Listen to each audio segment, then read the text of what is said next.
Okay, what's going on, everybody? My name is Mangg,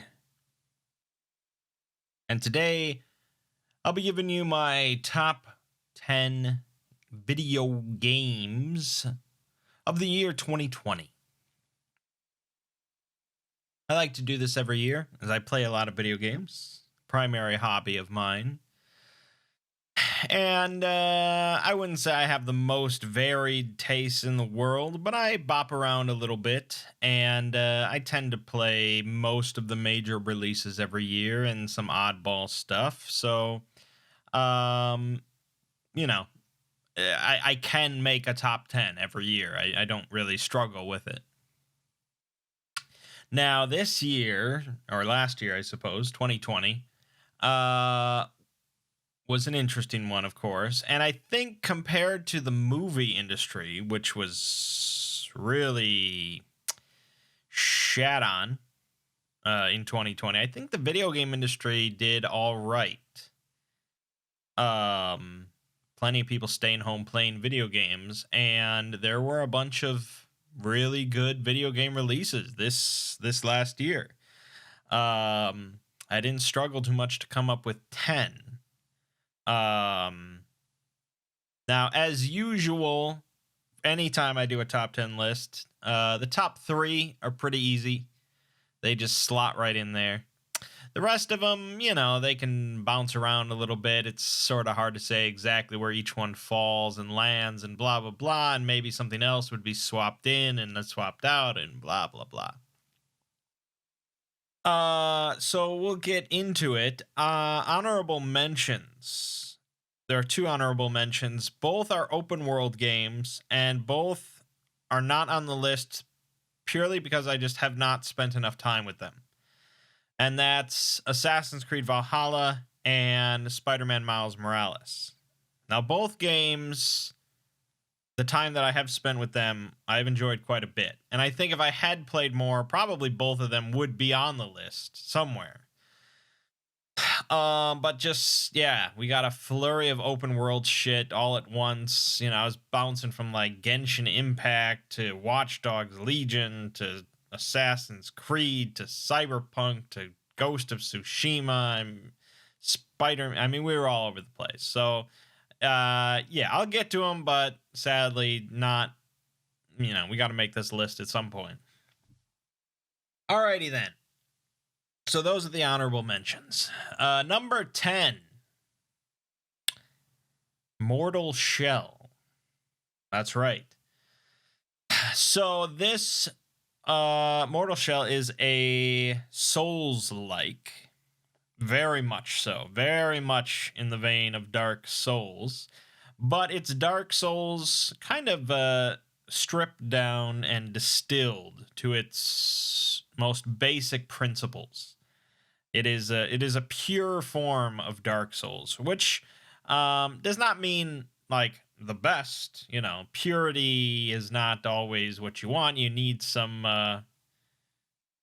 Perhaps purity is the wrong term here, but like stripped down. It's a basic form, which is fine or can be fine, but you're missing some frills there. So Mortal Shell gets the combat right. Compared to a lot of Souls-like, it gets the combat right. It feels, like a Souls experience in that aspect. And so that's why it made number 10, is because I kind of enjoyed the combat. And it was, just those moments where you're just hacking through mooks or whatever, and you're just feeling good and you're just in that Souls vein, and it just is nice. It just is nice. I think like Mortal Shell is really on the opposite end of the Souls-like spectrum of Code Vein. If Code Vein is on the one end, Mortal Shell's on the other. In a lot of ways, like aesthetic, difficulty, and like customization available to you. These are opposite ends. So I guess I would say I like Mortal Shell more than Code Vein.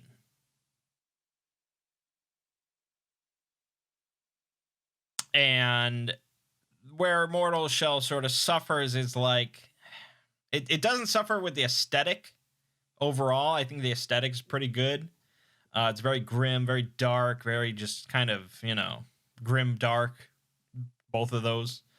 But the storyline, the lore, and things like that, it's just like so weird, and I just don't go for that really.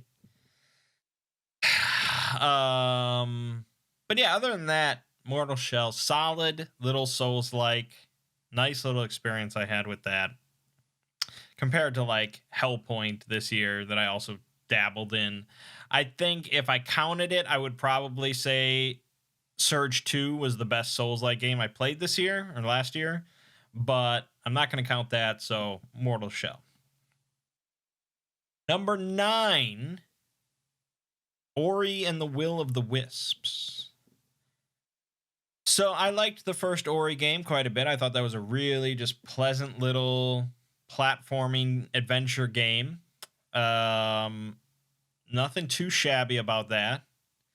But then Ori and the Will of the Wisp comes out, and it's like, hey, did you like Hollow Knight? Because maybe you'll like this.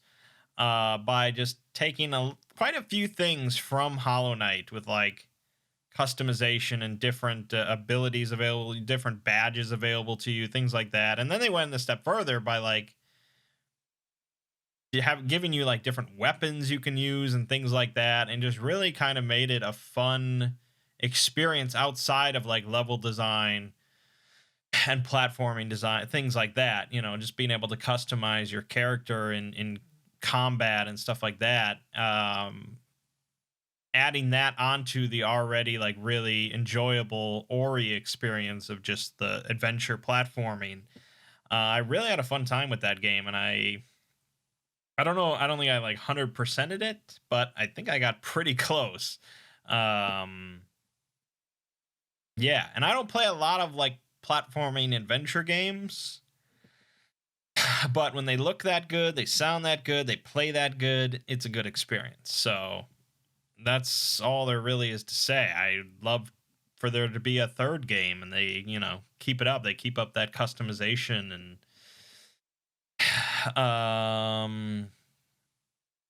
it's really just a gorgeous game. I mean, you can take like almost any screenshot of that game and use it as a wallpaper. It's good stuff. Ori and the Will of the Wisps. Number 8. Now this one's a little interesting because I have mixed feelings about it.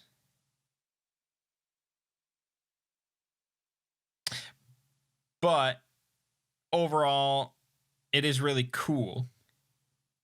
And I did enjoy it. So Final Fantasy VII Remake is our number 8. I know it could have been number 7, but I think that's really too high.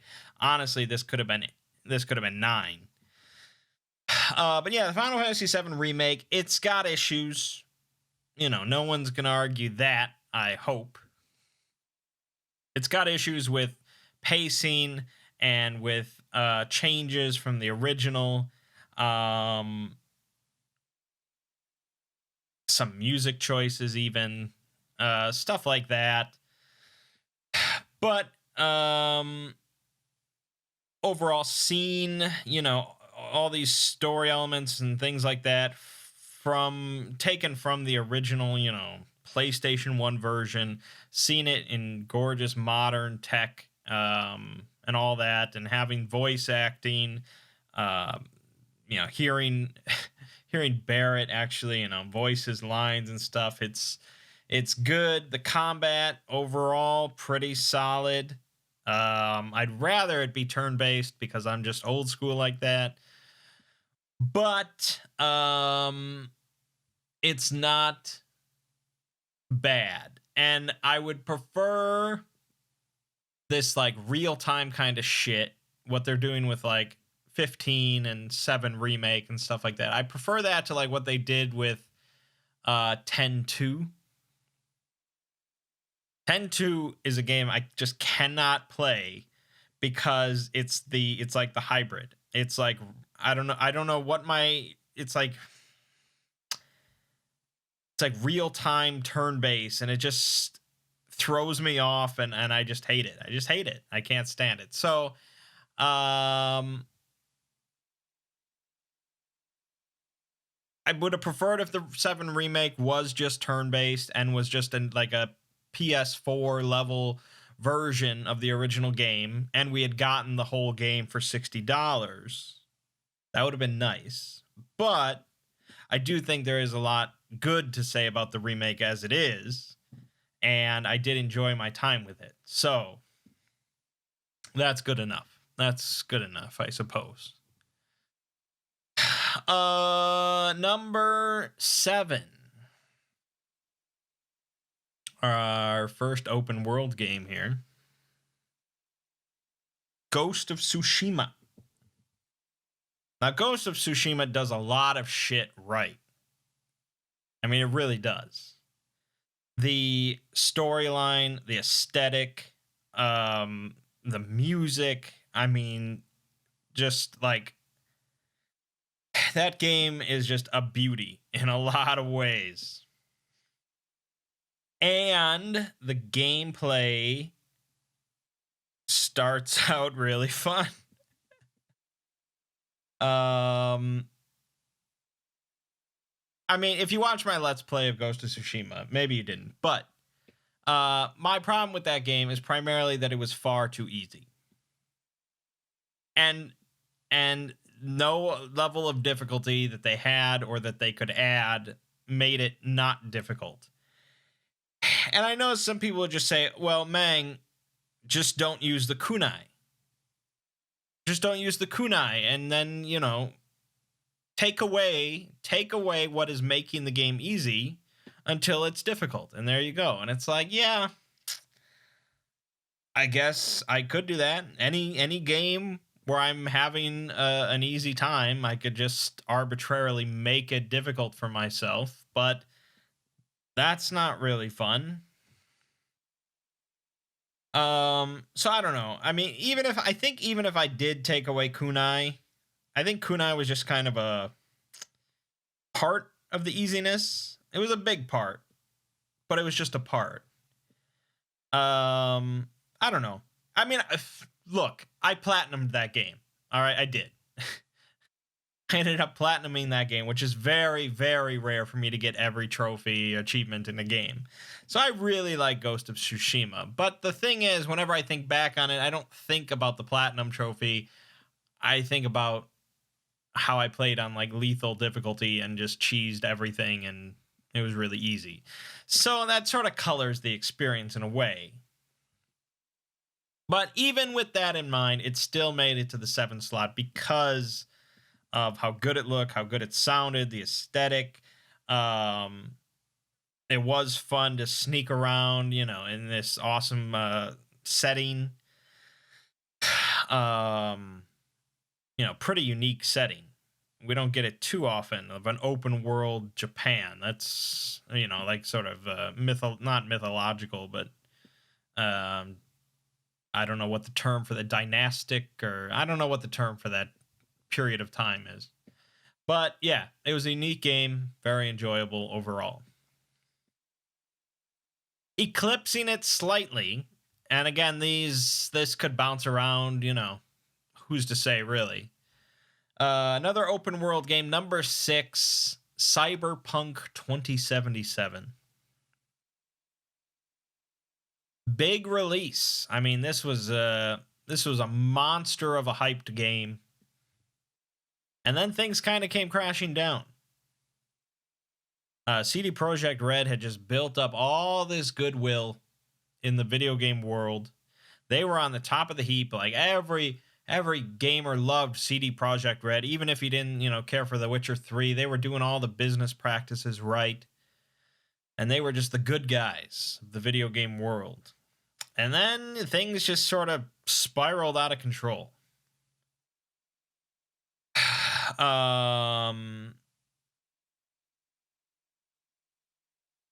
The delays, the crunch time, there was some like trans issues, and then they finally released the game, and it's a buggy mess, and it doesn't even work on the old consoles.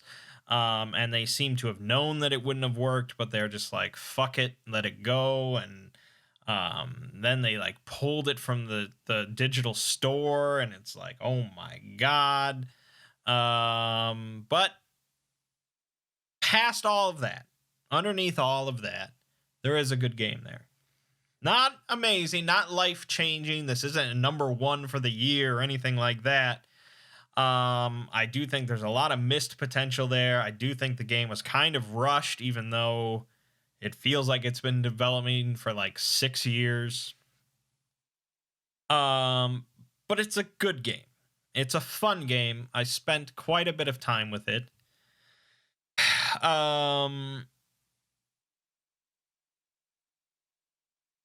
You know, if I had just come out of a vortex and I had never heard of CD Projekt Red, and you told me that this was Ubisoft's latest and greatest, I would have said like, huh, it's pretty good, but yeah, I can see that.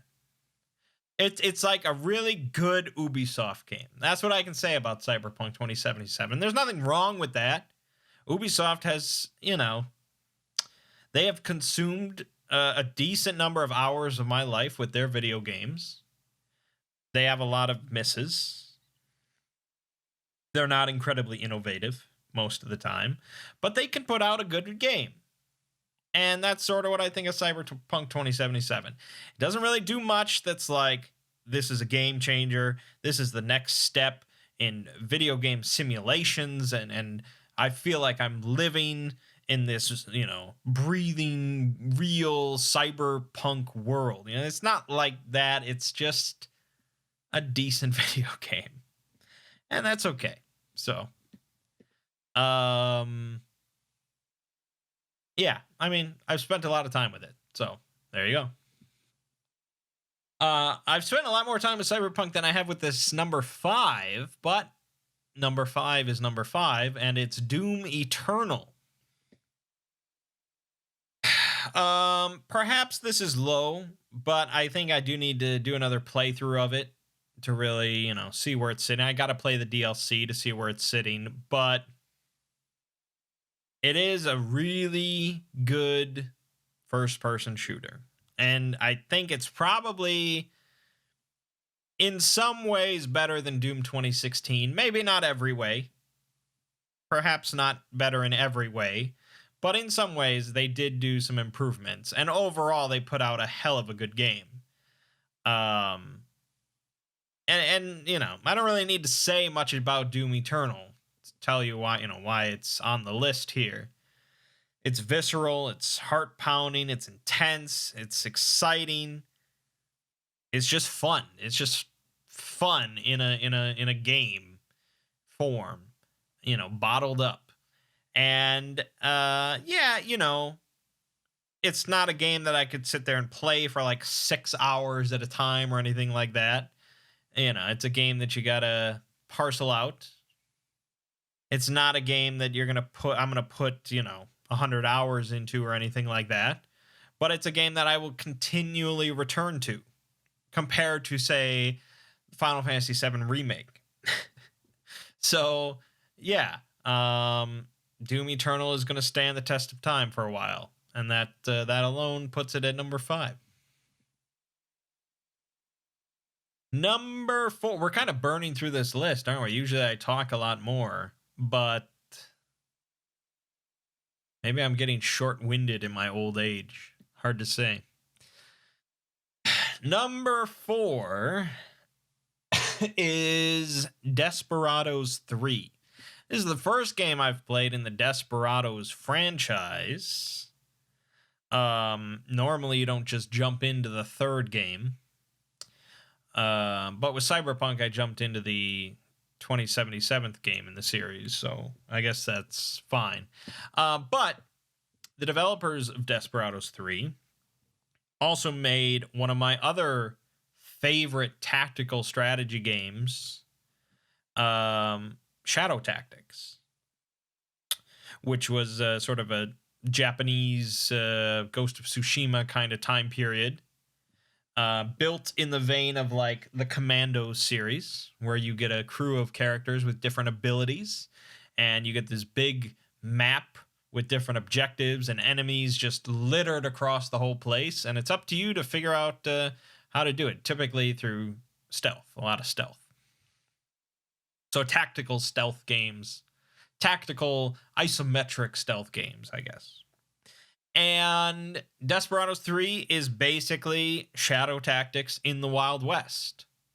And, you know, that's all you need to tell me, and that would have sold me. I'd be like, yep, here's my $60. Take it. Now, they do a few improvements over shadow tactics in Desperados 3. A handful.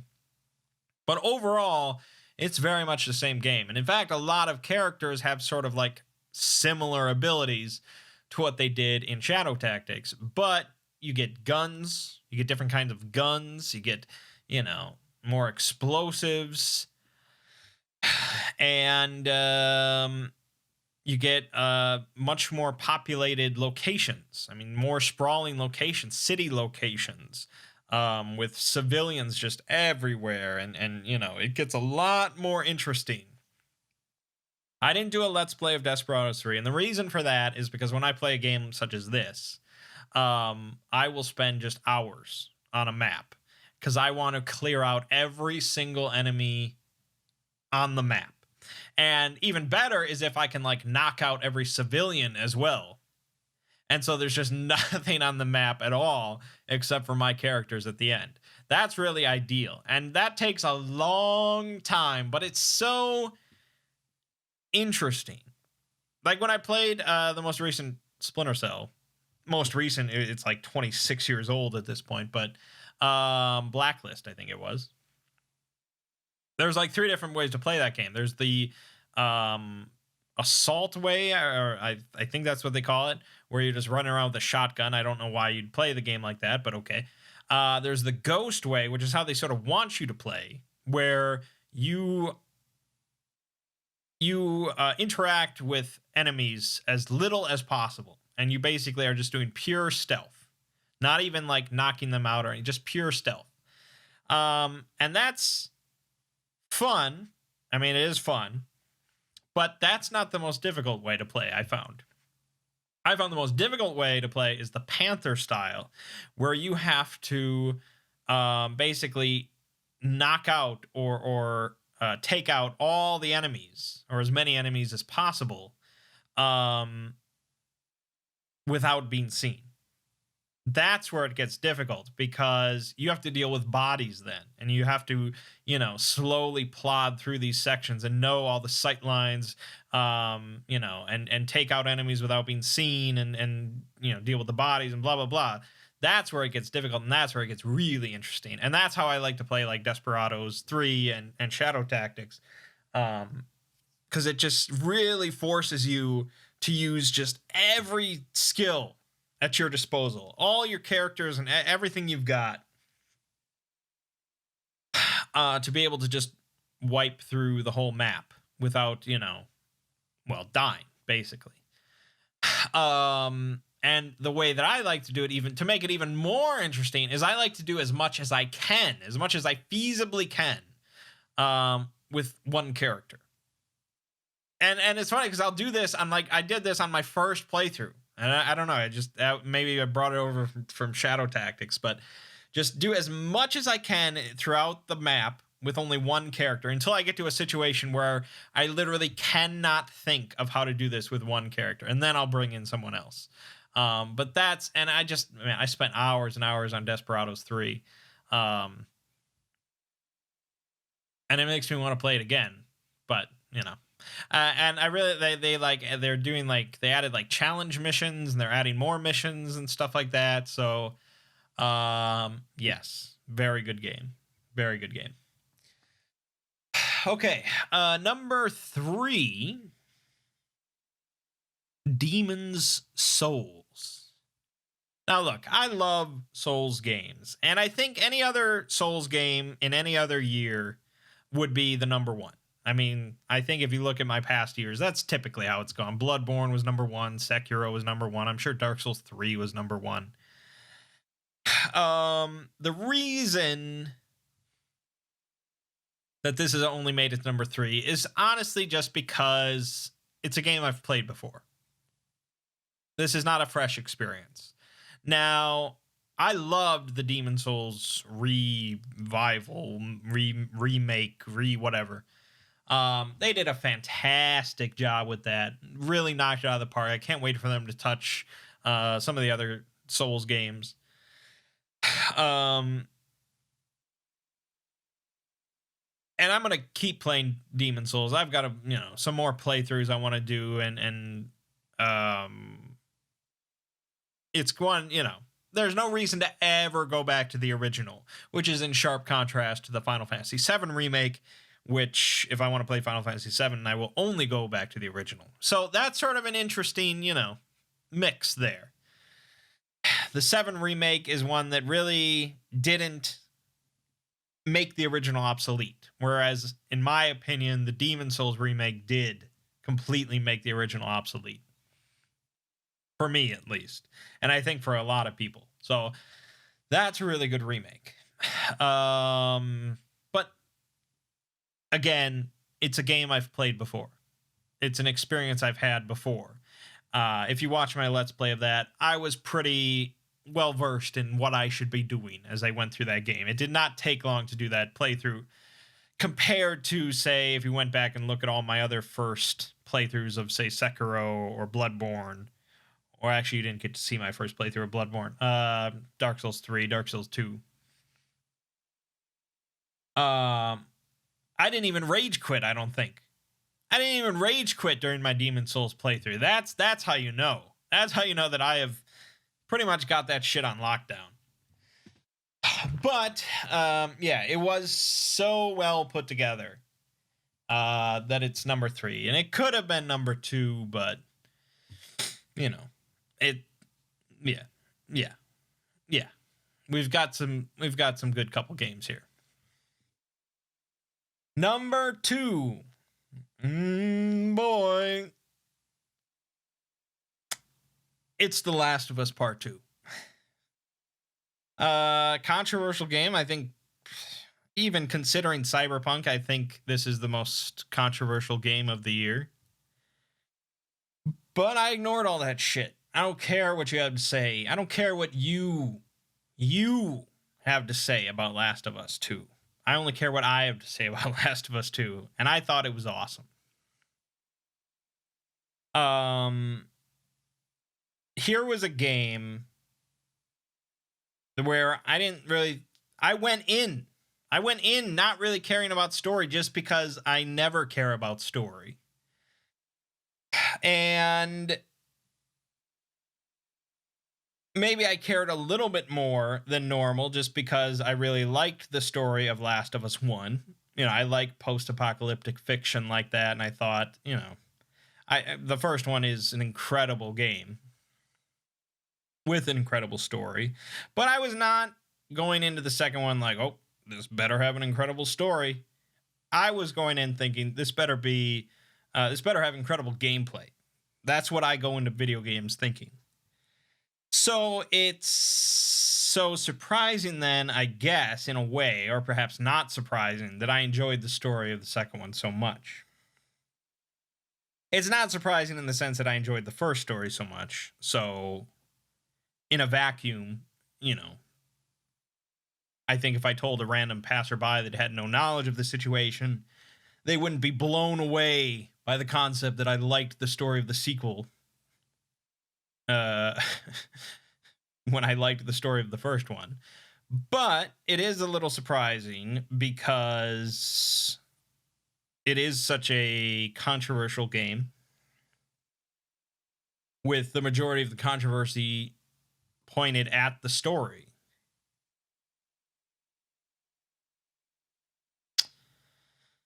But, no,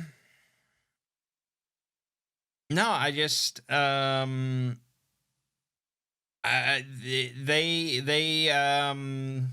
played me like a fish, I guess, as the saying goes. They got me hook, line, and sinker through the entirety of the plot.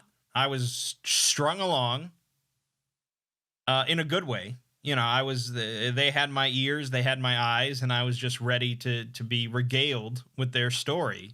And, it worked. I was invested, and I enjoyed it. All the little twists, all the little turns. The big ending. I liked it all. It's just a good game. And then on top of that, it's a really fucking entertaining video game with gameplay that I really enjoyed, with a lot of small improvements from the formula of the first one. Yeah, that's a winning combo in my book. And I would be okay if they said, we're done with The Last of Us. That's it. The story is finished. And they went on to just work on something that's called Uncharted 5. I would be okay with that. Or, whatever. Like, Naughty Dog could put shit on a disc and I'd buy it at this point. And I know some people would say they did put shit on a disc and it's called Last of Us 2, but I would be on board with that. But if they said there is room for a Last of Us 3 or a Last of Us, insert subtitle here, The Last of Us Revengeance or, whatever, I would be on board with that as well. Either way. For me, they are a studio that just makes good games, and that's it. I mean, perhaps at some point I will get caught up in this controversy. They'll do something that pisses me off. But generally, I'm pretty go with the flow. So, they can be as controversial as they want, as long as they keep making games that please me. I'll keep buying them. And what more do you want? I mean, what else can I say? I wasn't bothered. I wasn't bothered, people. I liked it. Should I be crucified for liking a video game? No, I think all that's pretty much blown over at this point. For the most part. No one's really talking. The Cyberpunk just sort of blew any other game out of the video game conversation. But, yeah. Number 2, and in most years, Last of Us 2 probably would have made my number 1, but not this year. So here we go. Number 1, place your bets.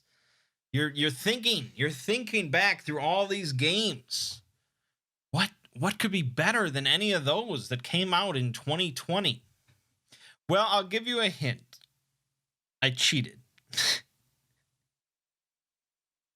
I cheated. It did not come out in 2020. But it's a game that is, well, now you probably have already guessed it. But I cheated because it was a game that really just impacted me, I guess, and impacted my life. At this point, yeah, it's impacted my life. Even impacted my job. The game is Final Fantasy 14. Surprise, surprise. So yeah, I didn't really want to cheat, but when I was thinking, what are my top 10 games of 2020? How could I not put Final Fantasy 14 at the top of that list? This game has changed things.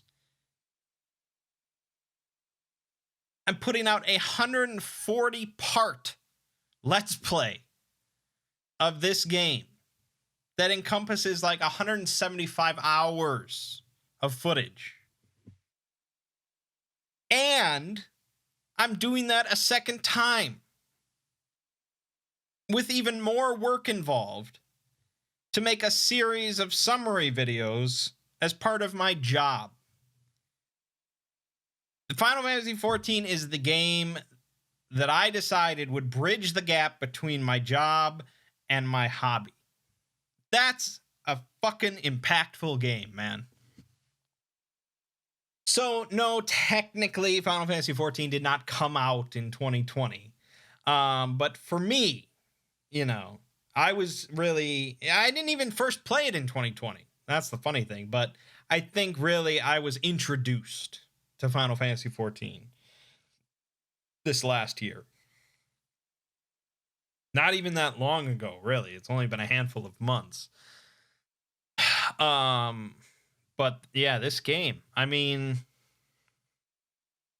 obviously it's the best MMO I've ever played. I wouldn't go so far.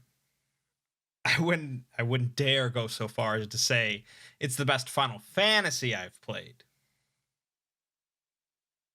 But it does a lot of things better than any other Final Fantasy, including, I would say, its story. I don't know if I would say the presentation of its story it does better than any other Final Fantasy. I don't think I'd go that far. Just due to be the idea of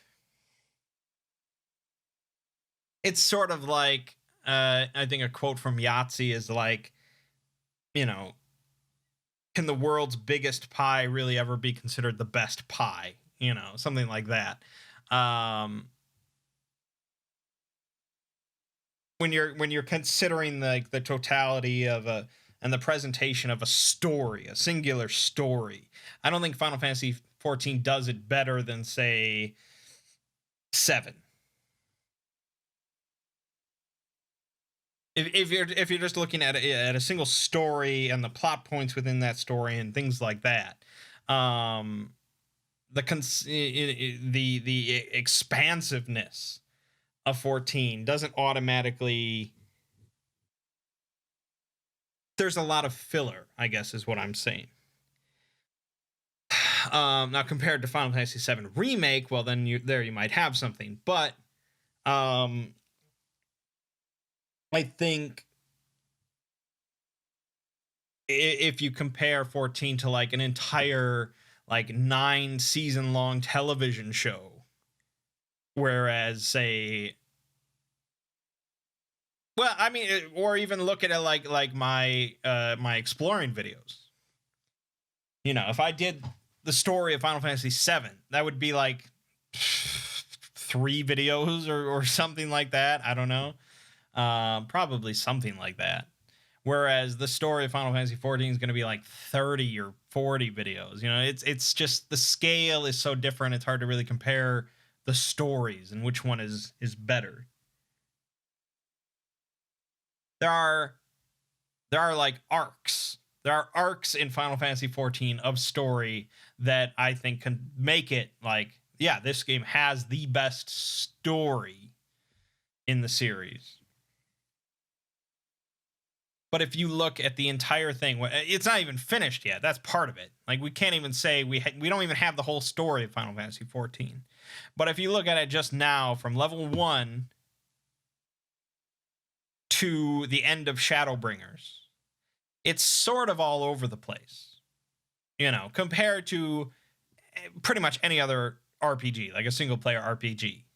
In a single player RPG, you know, you've got your start, you've got your middle, you've got your end, and it's relatively concise. I'm going off on like this whole other tangent here. I don't know what I'm saying. Obviously, I fucking love Final Fantasy 14. The game, the story isn't even my favorite part of the game. I mean, I've been going on about the story. I'm making video series about the story, but my favorite part of Final Fantasy 14 is like the group content and stuff, the trials and the raids and things like that, and the different character classes, and just, you know, like just playing the game is really enjoyable. I mean, that's mainly the reason why it's my favorite MMO and why I want to keep putting more time into it. The story stuff is just like icing, really. The story stuff is how I can get money. I can get paid for playing Final Fantasy 14 because of the story. But I really love it because of the gameplay. Obviously, I mean, that goes for any game. So yeah, I mean, I cheated, but I had to. I just had to. So that's it. That's it. Yeah, I wonder what the fuck I was doing where I just suddenly decided one day to play Final Fantasy 14. It was probably like a Reddit discussion, I think. I think like I was watching a GDQ, maybe it was the last SGDQ, and there was an ad for Shadowbringers that I was like half paying attention to. And I was like, oh, that looks kind of cool. That looks different. What are they doing in Final Fantasy nowadays? And then I probably forgot about it for a while, and then I saw some Reddit discussion. I have no idea what it was about, but they probably were talking about, it was probably about story and Final Fantasies, and somebody was talking about how Final Fantasy 14 has the best story of the series. And really, I mean, it's such like an insane claim just due to the fact that it's an MMO. Because most people's, like World of Warcraft. I don't know a single thing about the story of World of Warcraft. I made a video, but like playing through like one of the latest expansions or something, it's like, I don't know. I skip everything. I don't know. I don't pay attention to any of that. So for people to say that an MMO has not only a great story, but the best in the whole franchise, I think that's probably what pushed me to give it a try a second time. Anyways, that's that. So overall, very good year. Considering COVID going on and all that, and like I said, compared to the movie industry, it could have been a lot worse. We've got a lot of big releases here. I mean, we got new consoles even. Yeah, I was quite pleased, and this list was not too tricky to come up with. And looking ahead to 2021, I think we've got some good shit coming in. I don't know how set in stone some of these things are, but we've got like Hitman 3, Bravely Default 2, definitely looking forward to that. Monster Hunter Rise, that Deathloop game. Hold on here. A lot of these haven't even been announced yet, but probably sometime in 2021. Axiom Verge 2, really? Wow. We might have to check that out. Dark Alliance, that Baldur's Gate game, is coming out. Disgaea 6, oh hell yeah. Elden Ring, maybe we'll see that in 2020. I mean, look, if Elden Ring comes out next year or this year, it's probably going to be number one. At the very least, top 3. Far Cry 6. Hollow Knight Silksong. Oh my god, if we get that game this year. Horizon Forbidden West. Oh my god. Oh my god.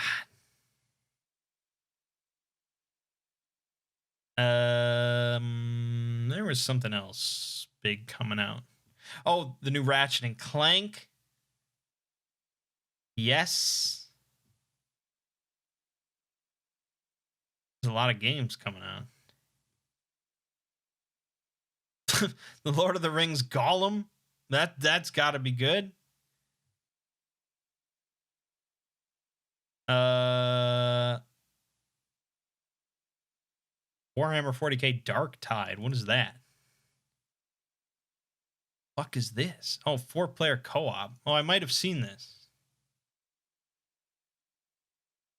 Oh, yeah, this is from the people that make Vermintide. They're doing it for 40K. Yeah, that could be all right. Vermintide's so shallow though. Like if they like make that more customizable and more in depth. I want Diablo. I want first person Diablo 2. That's what we want. In Warhammer 40K. That would be sweet. Just make that. Anyways, I've done enough jibber jabbing. I think compared to my other top 10 lists, this video is kind of short, but really that's all there is to say. It was a good year. I enjoyed some good games, and I think this next coming year we've got a lot more good games, and yeah, it's a good hobby to be in, I like the video game hobby. It's constantly changing and updating and adding new things. If your hobby is like origami or something, I mean, there's not many big changes, big updates in the origami community. There can't be, right? Anyways, what am I talking about? All right, we'll leave it off here. My name is Mangg. This has been my top 10 games of 2020. See you fine folks around.